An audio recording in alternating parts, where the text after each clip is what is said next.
Imaginez l'Europe en plein cœur de l'hiver. Les températures chutent brutalement sous zéro. Dans les grandes villes comme Berlin, Paris ou Rome, les lumières des usines s'éteignent une à une. Les chaînes de production s'arrêtent, non pas par manque de commandes, mais par manque d'énergie. Les factures de gaz et d'électricité triplent en quelques semaines. Les familles modestes hésitent à allumer le chauffage, les écoles réduisent leurs horaires, et les gouvernements, pris de court, multiplient les réunions de crise tard le soir. Des coupures tournantes sont évoquées. La peur du blackout s'installe. Ce scénario catastrophe n'est pas une fiction dystopique, il a failli devenir réalité en 2026. Et dans cette tourmente énergétique mondiale, un pays a tenu bon, presque seul dans la tempête. Un pays que beaucoup en Europe regardaient encore avec condescendance il y a quelques années. Ce pays, c'est l'Algérie. Aujourd'hui, l'Europe lui doit bien plus que des mètres cubes de gaz. Elle lui doit une partie de sa stabilité, de sa souveraineté énergétique et peut-être même de sa paix sociale. Pour comprendre l'ampleur de cette dette, il faut remonter quelques années en arrière et plonger dans le chaos géopolitique qui a redessiné la carte énergétique mondiale. Tout commence vraiment en février 2022. La Russie lance son opération militaire en Ukraine. Pour l'Europe, c'est un choc existentiel. Depuis des décennies, le vieux continent s'était rendu largement dépendant du gaz russe bon marché et livré en quantité massive via des gazoducs comme Nord Stream. En 2021, la Russie fournissait près de 45% des importations de gaz de l'Union européenne. Cette dépendance n'était pas seulement économique, elle était stratégique. Elle reflétait des choix politiques profonds, la volonté de croire que le commerce adoucirait les mœurs, que l'interdépendance rendrait la guerre impossible. La réalité fut tout autre. Dès les premiers mois du conflit, l'Europe décide de se sevrer progressivement du gaz russe. Les sanctions s'enchaînent, les gazoducs sont sabotés ou fermés et Moscou réduit drastiquement ses livraisons. Le choc est immédiat. Les prix du gaz sur le marché européen explosent, passant de moins de 20 € le mégawattheure à plus de 300 € à l'automne 2022. Les gouvernements se ruent vers des solutions d'urgence, achat massif de GNL américains, réactivation de centrales à charbon, négociations avec tous les producteurs disponibles. C'est dans ce contexte d'urgence que l'Afrique du Nord, et particulièrement l'Algérie, entre en scène. Très rapidement, Alger devient le troisième fournisseur de gaz de l'Union européenne, derrière la Norvège et les États-Unis. Mais ce n'était encore qu'un début. Le vrai tournant, celui qui a révélé la profondeur du rôle algérien, survient au printemps 2026. Les tensions au Moyen-Orient, déjà latentes depuis des années, explosent. Les États-Unis et Israël lancent des frappes massives contre l'Iran. En représailles, Téhéran ne reste pas inactif. Des attaques ciblées frappent le terminal de Ras Laffan au Qatar, le plus grand site de GNL au monde. Le résultat est dévastateur. Une perte immédiate d'environ 17% de la capacité mondiale d'exportation de GNL. Le détroit d'Ormuz, cette artère étroite par laquelle transite près de 20% du pétrole et une part majeure du gaz liquéfié mondial, devient quasiment impraticable. Les tankers font demi-tour, les assureurs refusent de couvrir les risques et le commerce maritime dans la région s'effondre. Le prix du gaz en Europe bondit de plus de 35% en quelques jours. Le baril de Brent dépasse les 120 $. Les marchés paniquent. Des experts évoquent une crise pire que celle de 1973. Les gouvernements européens, déjà fragilisés par l'inflation et les tensions sociales, voient leur pire cauchemar se matérialiser. Et pendant que le Moyen-Orient brûle, que les drones et les missiles menacent les routes maritimes, les gazoducs algériens, eux, continuent de couler tranquillement à travers le désert et sous la Méditerranée. Hors de portée des conflits, fiables, stables, prévisibles. C'est cette fiabilité qui fait toute la différence. En 2025, l'Algérie a livré environ 39 à 40 milliards de mètres cubes de gaz à l'Europe, représentant près de 13 à 14% des importations totales de l'Union européenne. Des chiffres impressionnants, mais qui prennent tout leur sens quand on les regarde pays par pays. En Espagne, l'Algérie reste un pilier incontournable. En 2024, elle couvrait déjà près de 39% des importations espagnoles de gaz. Le gazoduc Medgaz, qui relie directement Benissaf en Algérie à Almeria en Espagne, tourne à plein régime avec une capacité portée à 10,5 milliards de mètres cubes par an.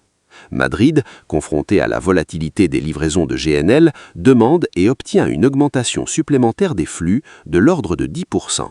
Cette proximité géographique, cette connexion directe par pipeline, offre une sécurité qu'aucun tanker traversant l'Atlantique ou le détroit d'Ormuz ne peut garantir. En Italie, le constat est encore plus frappant.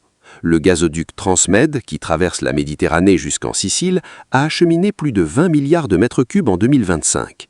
Au total, l'Algérie couvre entre 31 et 36% des besoins italiens selon les périodes. Rome, qui a fait du rapprochement avec Alger une priorité stratégique sous le gouvernement Meloni, voit dans ce partenariat une bouée sauvetage vitale. Des visites régulières de la première ministre italienne à Alger scellent des accords supplémentaires.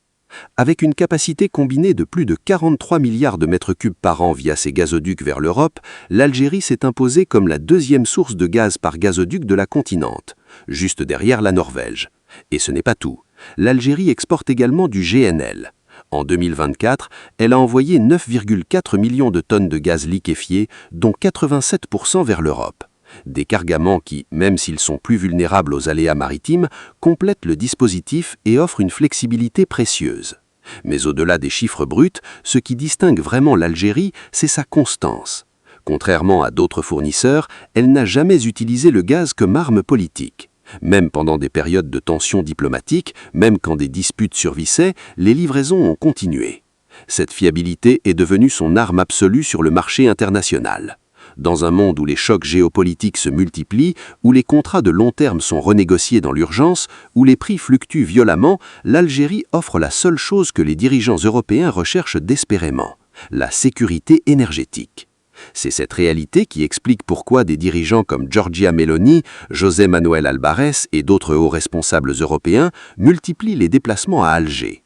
Ils ne viennent pas pour des visites de courtoisie, ils viennent verrouiller des contrats, sécuriser des volumes et construire une relation de long terme. Parce que le gaz américain, sécuriser des volumes et construire une relation de long terme. Parce que le gaz américain, même abondant, reste cher et dépendant des routes maritimes longues et vulnérables. Parce que le gaz qatari ou du Moyen-Orient est désormais menacé par les conflits. Parce que la Norvège, malgré sa stabilité, a des limites de production. L'Algérie, avec ses réserves importantes, sa position géographique idéale et son savoir-faire historique dans les hydrocarbures, apparaît comme le partenaire rationnel. Et cet rôle ne fait que s'amplifier. Sonatrach, la compagnie nationale algérienne, a lancé un plan d'investissement colossal de 60 milliards de dollars entre 2026 et 2030. L'objectif est clair, développer 1450 nouveaux puits, moderniser les infrastructures et augmenter significativement la production. L'appel d'offres international Algeria Bid Round 2026 a attiré les plus grands majors mondiaux, ExxonMobil, Chevron, Eni, BP, Total Energies et bien d'autres. Ces compagnies voient en Algérie un terrain d'avenir avec un potentiel encore largement sous-exploité dans le Sahara. Cette dynamique n'est pas anodine. Elle transforme l'Algérie d'un simple fournisseur régional en acteur systémique de la sécurité énergétique européenne. Alger n'est plus seulement un exportateur, elle devient un partenaire stratégique dont les décisions influencent directement le chauffage des foyers européens, le fonctionnement des industries et la compétitivité économique du continent. L'Europe doit à l'Algérie bien plus que des mètres cubes de gaz. Elle lui doit une respiration stratégique dans un monde devenu imprévisible et dangereux. Une bouée sauvetage quand tout semblait s'effondrer autour d'elle. Une leçon d'humilité aussi. La géographie, la stabilité politique et la fiabilité des engagements comptent parfois bien plus que les beaux discours sur la diversification ou la transition énergétique instantanée. En à peine 4 ans, l'Algérie est passée du statut de fournisseur régional un peu oublié au statut de partenaire indispensable, presque incontournable. Ce basculement n'est pas un accident de l'histoire, il est le résultat d'une vision claire à Alger, d'investissements constants malgré les difficultés et d'une position géographique enviable entre l'Afrique, l'Europe et le monde arabe. Aujourd'hui, l'Europe doit faire un choix historique. Elle peut continuer à traiter cette relation avec retenue, par orgueil ou par habitude ancienne, ou elle peut enfin assumer cette dépendance mutuelle et la transformer en un véritable partenariat stratégique, profond et gagnant-gagnant. Un partenariat qui ne se limite plus seulement au gaz naturel, mais qui s'étend aux hydrogènes verts, où l'Algérie dispose d'un potentiel solaire exceptionnel, aux renouvelables, aux sécurités régionales en Méditerranée, à la lutte contre les migrations illégitimes et au développement économique partagé. Les opportunités sont immenses. L'Europe a besoin de stabilité énergétique pour maintenir son industrie et sa cohésion sociale. L'Algérie a besoin d'investissements massifs, de transferts de technologies et d'une reconnaissance internationale à la hauteur de son rôle réel. Ensemble, ils peuvent construire un axe méditerranéen fort, capable de résister aux chocs futurs, qu'ils soient climatiques, géopolitiques ou économiques. Ignorer ou minimiser ce rôle serait une erreur stratégique majeure, car dans le monde multipolaire qui se dessine, les vrais alliés fiables se font rares.